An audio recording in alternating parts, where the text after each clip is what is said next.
오늘 우리에게 주시는 하나님 말씀은 누가복음 5장 12절에서 26절 말씀입니다.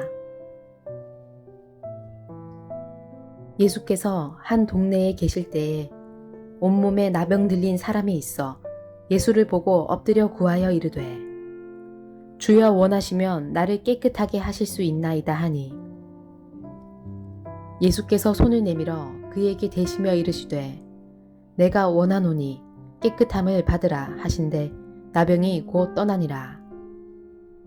예수께서 그를 경고하시되 아무에게도 이르지 말고 가서 제사장에게 내 몸을 보이고 또 내가 깨끗하게 됨으로 인하여 모세가 명한 대로 예물을 드려 그들에게 입증하라 하셨더니 예수의 소문이 더욱 퍼짐에 수많은 무리가 말씀도 듣고 자기 병도 고침을 받고자 하여 모여오되 예수는 물러가사 한적한 곳에서 기도하시니라.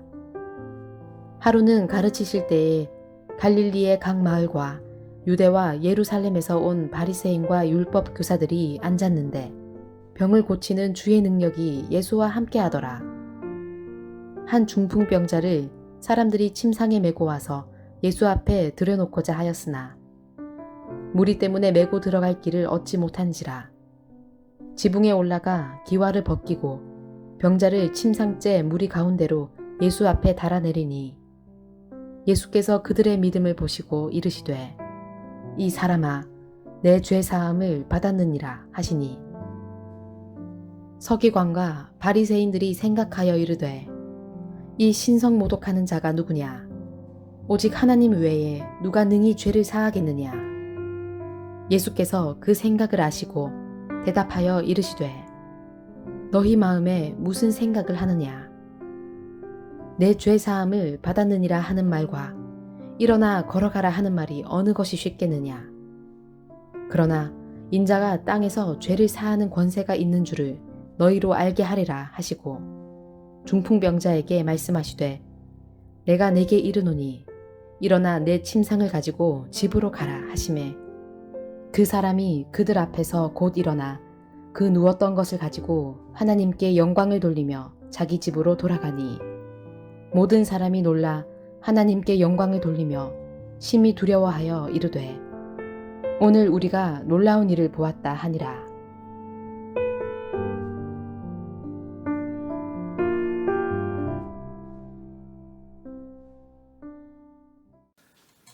오늘 본문의 첫 번째 내용인 누가복음 5장 12절에서 16절은 나병 환자가 예수님을 만나고 병이 낫는 기적의 사건을 기록하고 있습니다. 병행 본문으로는 마태복음 8장 1절에서 4절과 마가복음 1장 40절에서 45절이 같은 내용을 담고 있습니다. 특별히 오늘 누가복음 5장 12절을 보면 예수님과 나병 환자가 만난 것이 한 동네 안에서였다라고 기록하고 있습니다. 예수께서 한 동네에 계실 때에 온몸에 나병 들린 사람이 있어 예수를 보고 엎드려 구하여 이르되 주여 원하시면 나를 깨끗하게 하실 수 있나이다 하니 While Jesus was in one of the towns라고 되어 있습니다. In one of the towns. 그러니까 예수님께서 한 동네 안에 계실 때 예수님과 나병 환자가 만났던 장소가 동네 안에서였다라고 기록하고 있는데 이것은 매우 중요한 내용을 보여줍니다. 나병은 문둥병입니다. 오늘날은 문둥병이라고 말하지 않고 한센병이라고 말하죠. 학자들은 감염자의 기침 또는 코에서 나오는 체액과 접촉했을 때 감염된다라고 추측합니다. 예수님 당시에는 일단 문둥병이라는 판결을 받으면 가족과 작별하고 마을 밖에 있는 문둥이들이 모여 사는 곳으로 보내져 그곳에만 있어야 했습니다. 우연히 누군가 마주치게 되면 손으로 자기 입을 가리고 부정하다 부정하다 소리치며 자신이 문둥병자임을 알려야 했습니다. 중세시대 때는 딸랑딸랑 소리가 나는 방울을 달았다는 말도 있습니다. 우리나라에서는 나병 환자들이 병을 고치기 위해서 어린 아이를 납치해서 간을 먹는다 그러한 근거 없는 소문이 나돌았기 때문에 나병 환자들이 학대를 당하고 접근을 차단하기도 했습니다. 그들은 자기들끼리 모여서 없는 사람처럼 살아야 했고 음식도 마을에 들어가는 것이 아니라 마을에서 보내진 음식을 먹어야 했고 절대로 자기의 생필품을 구하기 위해 마을로 들어가서는 안 됐습니다. 마을에서 발갈될 시에는 사람들이 돌팔매질을 함으로 몸에 심각한 손상을 입을 수 있었던 것입니다. 그런데 오늘 본문에 보면 12절에서 예수님이 in one of towns, 어느 한 동네에서 그 안에서 문둥병자가 나타나서 주님 앞에 엎드렸다는 것은 이것은 그가 매우 심각한 상황을 감수하고도 예수님을 만나기 위해 찾아왔음을 보여주고 있습니다. 그는 눈 외에 얼굴 전체를 천으로 가리지 않았을까 생각이 들고 사람들에게 발각되기 전에 예수님을 만나야 하기 때문에 초조함과 절박함으로 찾아왔다고 여겨집니다. 누구에게 물어볼 수 없으니 그가 예수님을 찾을 때 얼마나 답답했겠습니까? 그런데 마침내 예수님께서 계시는 것을 봤을 때 오늘 본문에는 예수님께 보고 달려와 엎드렸다. 간단하게 기록되어 있지만 그 마음이 얼마나 기뻤을까? 이제는 내가 됐구나. 가슴을 쓸어내리며 긴장과 초조에 핏바란 눈에 안도의 감격의 눈물이 흘렀을 것이라 생각합니다. 예수님께서는 그를 보시며 내가 원하노니 깨끗함을 받으라 라고 하셨습니다. 13절입니다. 예수께서 손을 내밀어 그에게 대시며 이르시되 내가 원하노니 깨끗함을 받으라 하신데 나병이 곧 떠나니라. 그런데 12절과 14절까지에서 중요한 것이 있는데 그것은 예수님께서 그를 주목해 보셨다는 데 있습니다. 12절에서 온 몸에 나병이 들린 사람이 있어 영어 성경에 보니까 A man came along who was covered with leprosy라고 되어 있습니다. leprosy, 문둥병입니다. covered with leprosy, 문둥병으로 덮여있는 몸입니다. 그런데 원어를 보면 이두, 아네르, 플레르스, 레프러스라고 되어 있습니다. 원어 성경에 보면은 이두라는 동사가 맨 앞에 있는데 이 이두는 바로 보라라는 뜻입니다. 한글 성경에는 생각되어 있지만 원문대로 해석을 하면 온 몸이 문둥병으로 덮여있는 사람을 보라. 저는 설교를 준비하면서 누가복음 안에 이두라는 단어가 어디에 쓰였는가를 찾아봤습니다. 누가복음 7장에 나인성 과부의 죽은 아들을 소개할 때 이두, 보라가 들어있었고 같은 7장에서 옥합을 깨뜨린 창녀를 이두, 보라라고 되어 있었고 8장에서 12살 죽어가는 딸을 두고 있는 야이로를 보라, 이두라고 되어 있었고 9장에서 귀신 들린 아이를 가진 아비를 이두, 보라라고 되어 있었으며 13장에서 18년 동안 귀신 들려 몸이 꼬부라져 펴지도 못하는 여인을 향해서 또한 이두, 보라라고 되어 있었습니다. 14장에서 수정병 들린 사람을 이두, 보라라고 되어 있었고 마지막 19장에서 세리 사개오를 향해서도 이두, 보라라고 기록했습니다. 누가복음에 무려 7군데에서 보라라는 단어, 이두가 쓰여진 것입니다. 그런데 이들은 사실 세상에서는 보려 하지 않는 사람들이었습니다.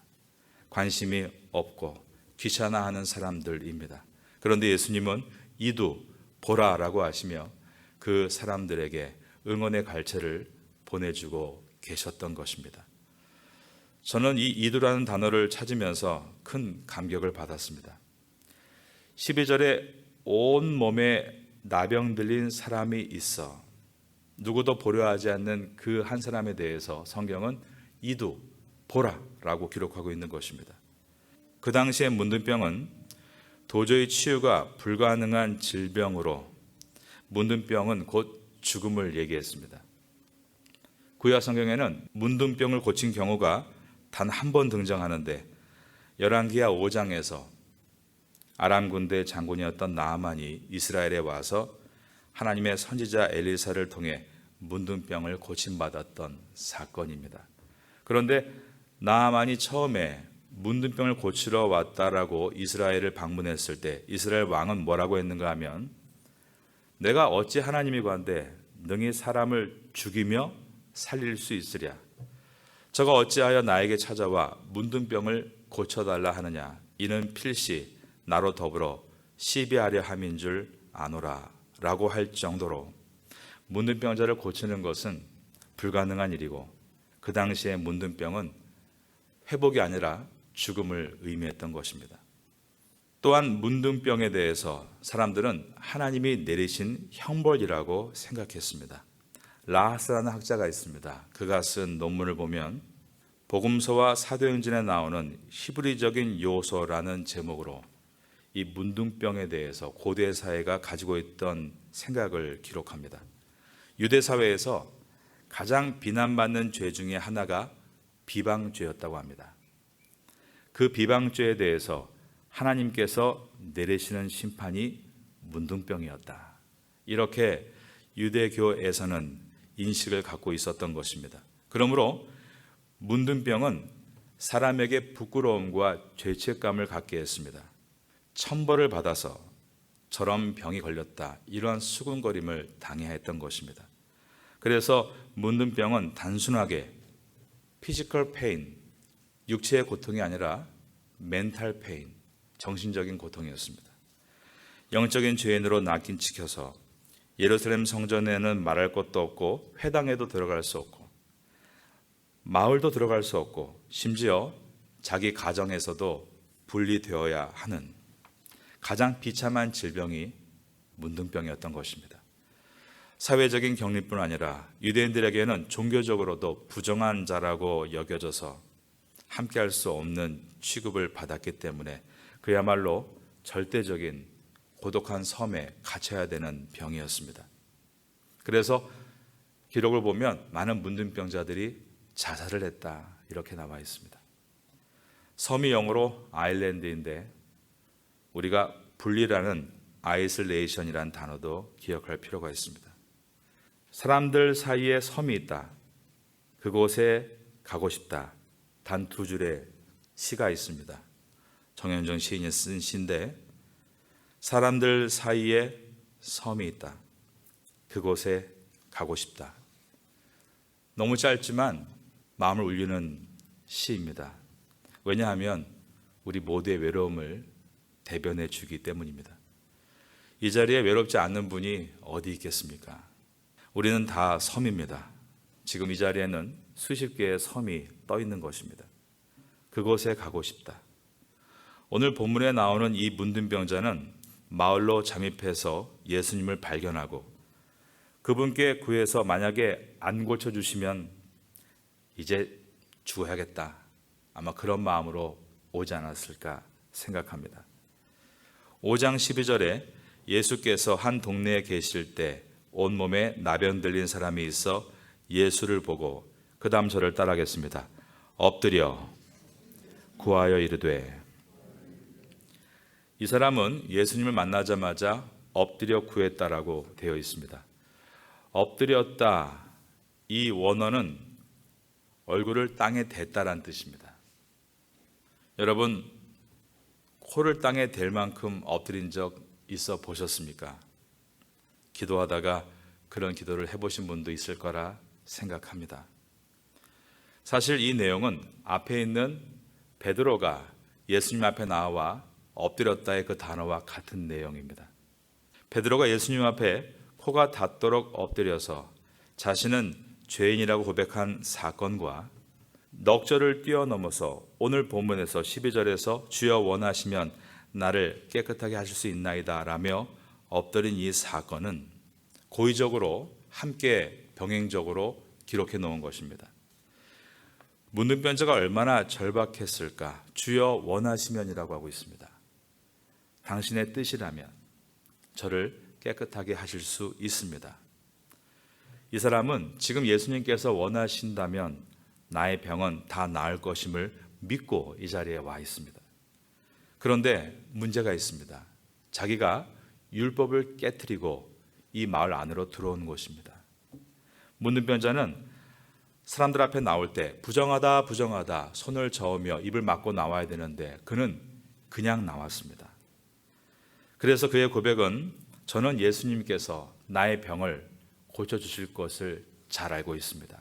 그러나 내가 주 앞에 나올 때 율법을 깨트리고 나왔는데 그런 제가 병 고칠 은혜를 얻지 못해도 저는 괜찮습니다. 이것이 그의 마음이었던 것입니다. 그는 온몸에 나병이 퍼진 중증 환자였으니 아마도 손가락이나 발가락은 이미 남은 것이 별로 없었을 것이고 우리가 나병 환자의 모습을 알고 있는 대로 얼굴도 함몰되고 코도 문드러져 있을 가능성이 높습니다. 그는 그러한 처참한 모습으로 예수님의 마지막 판결만을 기다리고 있습니다. 그 옆에 누가 있었을까? 이 누가복음은 의도적으로 5장 안에서 이 안에 적어도 베드로와 그의 동생 안드레와 야고보와 요한이 있었을 것임을 우리에게 암시합니다.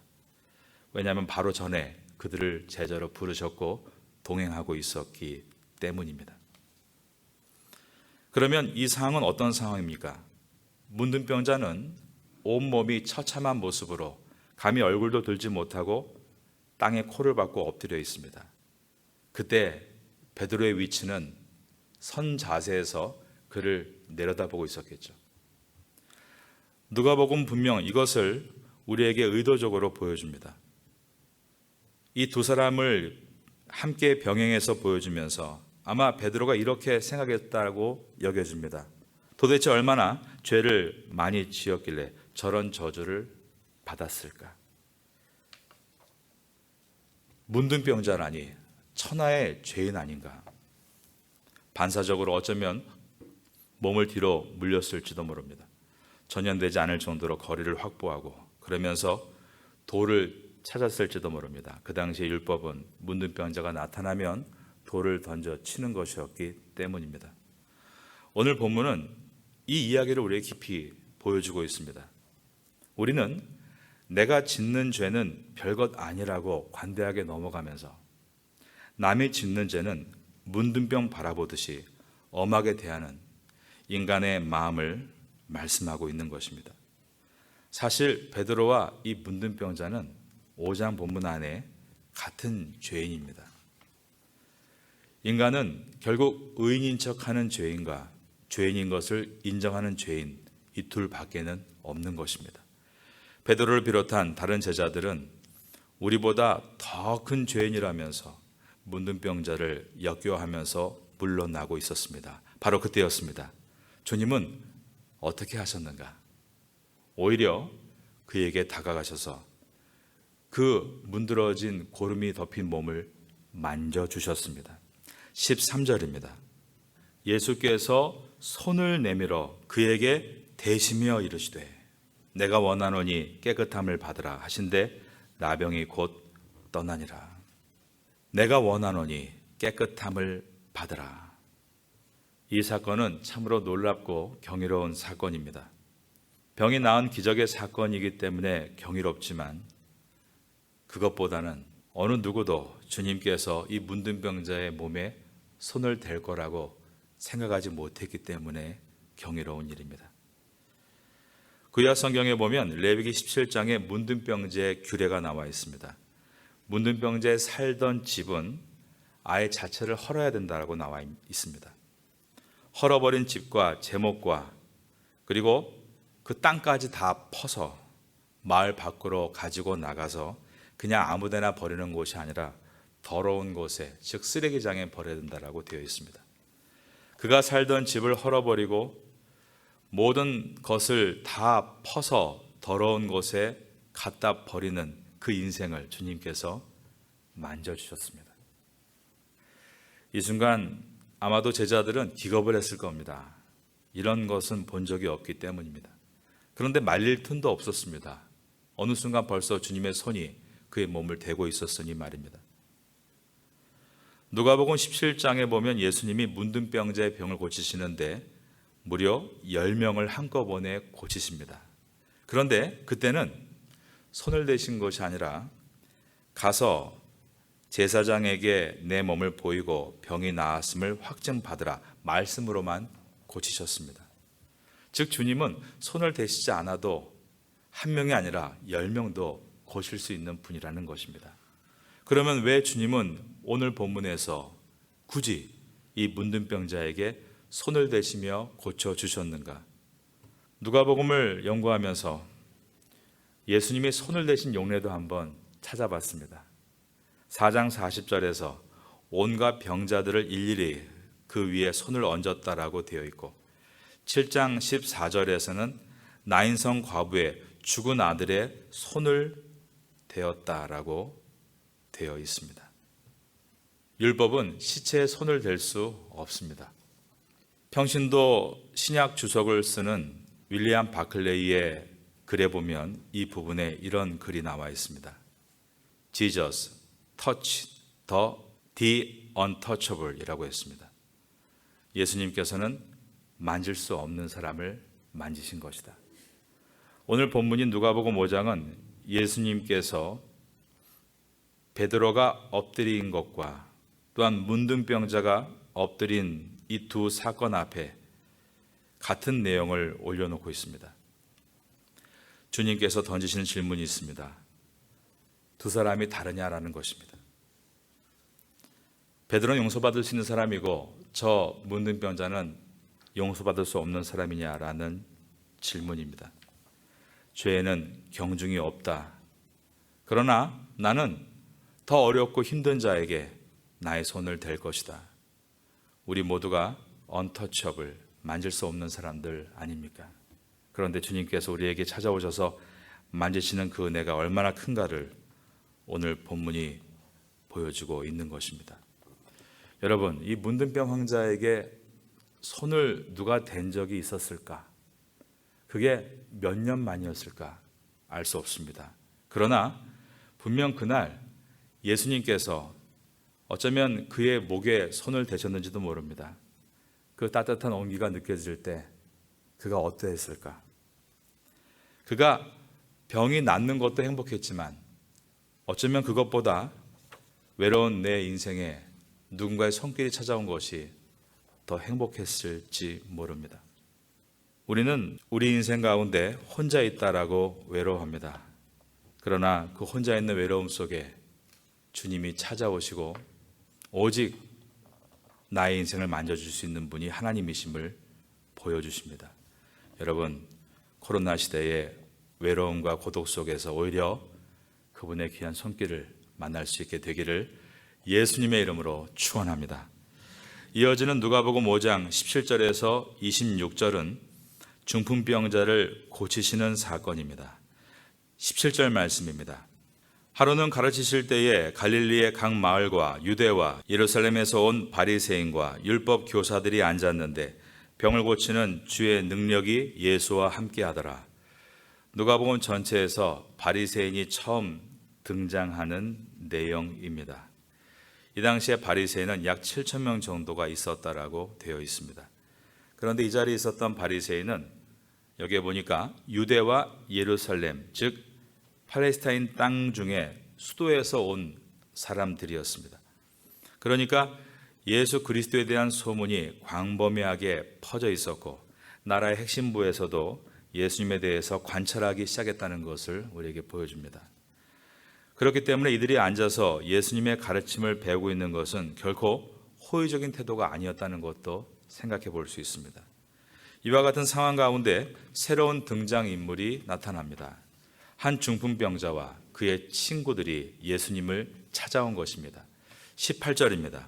한 중풍병자를 사람들이 침상에 메고 와서 예수 앞에 들여놓고자 하였으나 중풍병자, 현대에도 고치기 어려운 병입니다.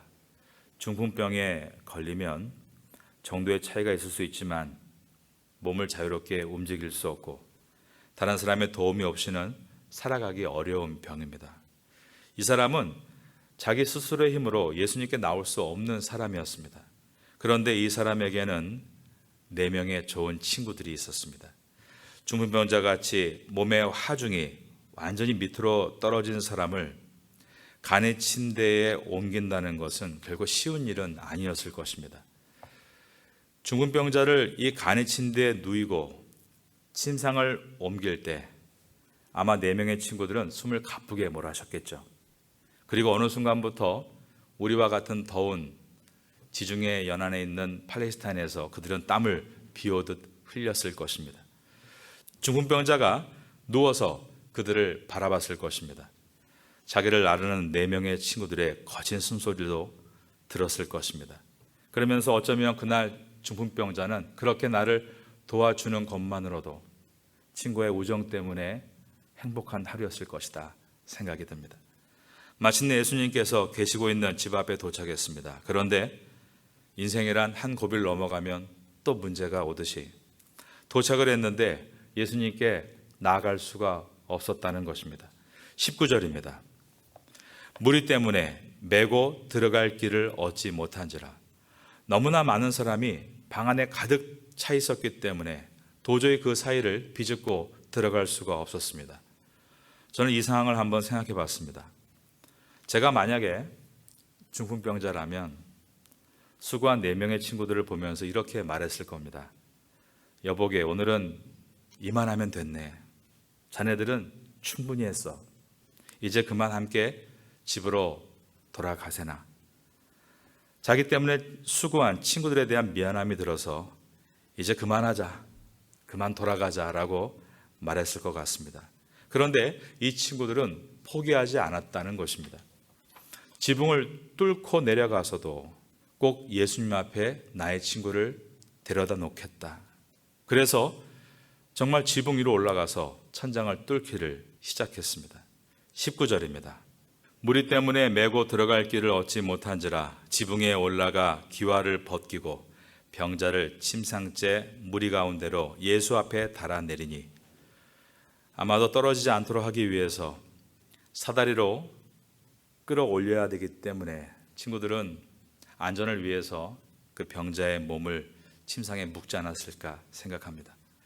힘겹게 중풍병자를 끌어올릴 때 여기 오기까지 우리가 이렇게 고생했다, 아마 더 하나가 되지 않았을까 생각을 합니다. 그 당시에 유대 전통의 가옥은 지붕이 평평했습니다. 그래서 경건한 유대인들은 평평한 지붕에 테라스를 만들어서 거기서 기도하기도 했습니다. 베드로도 사도행전 10장을 보면 오후 3시에 지붕 위에서 기도했다라고 되어 있습니다. 그런데 지붕은 나무를 열을 지어서 이렇게 나뭇가지를 놓은 다음에 그 위에 지붕을 깔고 또 엉겅퀴를 놓고 마지막으로 진흙으로 덮는 구조로 되어 있었습니다. 현대의 지붕과 다르다는 것을 말씀드립니다. 그렇기 때문에 지붕을 뚫고 간의 침대를 내리는 것은 사실상 그렇게 어려운 일은 아니었습니다. 그런데 친구들이 힘겹게 침상을 지붕으로 올린 다음에 지붕을 뚫으려는 시도를 했을 때 흙과 나뭇가지들이 한꺼번에 우르르 하고 떨어졌겠죠. 지금 예수님께서 한참 말씀을 전하시는데 갑자기 천장에서 구멍이 뚫리면서 흙이 떨어지고 나뭇가지가 떨어지고 한 침상이 위태롭게 대롱거리면서 내려오고 있을 때 참 어떤 분위기였을까 생각이 듭니다. 무엇보다 궁금한 것은 이 집이 누구의 집이었을까? 학자들은 누가복음의 문맥상 베드로의 집이 아니었을까라고 추측합니다. 여러분, 호스트가 돼서 집에 손님을 초대하고 어떤 일을 하고 있는데 갑자기 나의 집에 지붕이 뚫리고 거기서 흙이 떨어지고 있다면 참 당황스러운 일입니다. 몰카도 아니고 내가 어떤 표정을 지어야 되는가 굉장히 어려웠을 것이라 생각합니다. 예수님의 말씀을 경청하고 있던 사람들도 무척 당황했을 것입니다. 아니, 이렇게 무례한 사람이 있다니, 근본도 없는 자들이다라고 욕하고 비난받을 일이었습니다. 그러므로 어떤 친구를 돕겠다 의무감만으로는 절대로 지붕에 올라갈 수 없고 의무감만으로는 지붕을 뚫지 못합니다. 돈 준다고요? 돈 받고 그것을 하겠습니까? 하다가 못하겠다고 포기할 겁니다. 이런 일은 의무감이나 돈으로 되는 것이 아니라는 것입니다. 몸을 움직이지 못하는 이 친구를 위해서 지금 지붕을 뚫고 있는데 저는 이것을 보면서 마음이 아파왔습니다. 왜냐하면 정말 나는 한 영혼을 예수께 인도하기 위해 그런 수고를 하고 있는가? 체면 따지면 지붕까지 못 갑니다. 내가 체면이 있지 남의 지붕을 어떻게 뚫느냐라고 말합니다. 사람이 이렇게 많으니 오늘은 돌아가자. 오늘은 날이 아닌가 보다. 핑계가 나오게 될 수밖에 없습니다. 우리가 정말 교회 다니면서 전도한다 말할 때 그것이 형식이라면, 의무라면 우린 늘 집 앞에서 돌아가게 됩니다. 그러나 영혼에 대해서 정말 간절한 사랑이 있는 사람, 내 친구를 위해서 내가 부끄러움도 마다하지 않겠다는 사람은 친구를 데리고 지붕으로 올라갑니다. 그리고 뚫어서 내리는 것입니다. 지붕을 뜯었으니 배상도 마다하지 않겠다는 각오로, 비난을 받고 있지만 그 비난도 내가 감수하겠다는 각오로 들어가는 것입니다. 그런데 그날 그 많은 사람 중에 오직 그들을 칭찬하는 분은 예수님 한 분이었습니다. 오늘 본문의 마지막 절인 20절을 보겠습니다. 예수께서 그들의 믿음을 보시고 이르시되 이 사람아 내 죄사함을 받았느니라 하시니. 오늘날 많은 사람들이 교회가 점점 줄고 있다, 사람들이 교회에 나오지 않는다 탄식을 합니다. 코로나 시대에 학생들이 점점 적어지고 있다 걱정의 말들도 많이 합니다. 그러나 정작 창의적으로 지붕을 뚫는 사람들은 많지 않습니다. 어쩔 수 없다라고 뒷짐만 집니다. 그러나 여러분, 정말 사랑한다면 수동적일 수 없습니다. 정말 사랑한다면 내 몸이 부서져도 그 일을 하고 싶은 것입니다. 정말 영혼을 향한 뜨거운 열정이 있으면 새로운 생각으로 나아갈 수밖에 없는 것입니다. 사랑하기 때문에 모험할 수 있고, 사랑하기 때문에 희생도 감수할 수 있는 것입니다. 이런 수고와 기회를 통해서 한 영혼이 돌아오게 되는 것이다. 이것이 오늘 본문의 말씀입니다. 저는 마음이 아팠지만 그 마음이 아픈 것은 저 자신 때문이었고, 그러나 또한 이 말씀을 준비하면서 감사했던 것은 우리 파테아 선교교회 안에 눈을 감고 기도하니 그런 지붕을 뚫는 분들이 보였기 때문입니다. 어려운 상황에서도 교회 학교 학생들을 위해서 지붕을 뚫는 교사가 보였고, 어려운 상황에서도 친구를 전도하는 아이들의 얼굴이 보였습니다. 지금은 새해를 시작하는 특별 새벽 기도 기간입니다. 우리가 맡은 부서와 사역과 공동체를 놓고 기도하면서 주님 나에게도 영혼을 뜨겁게 사랑함으로 창의적으로 지붕을 뚫을 수 있는 지혜와 용기를 달라고 기도해야 될 때인 줄로 믿습니다. 올 한 해 가운데 코로나라는 이유만 가지고 모든 것을 클로즈하는 것이 아니라 각자의 자리에서 지붕을 뚫을 수 있는 우리 모두가 될 수 있기를 예수님의 이름으로 축원합니다.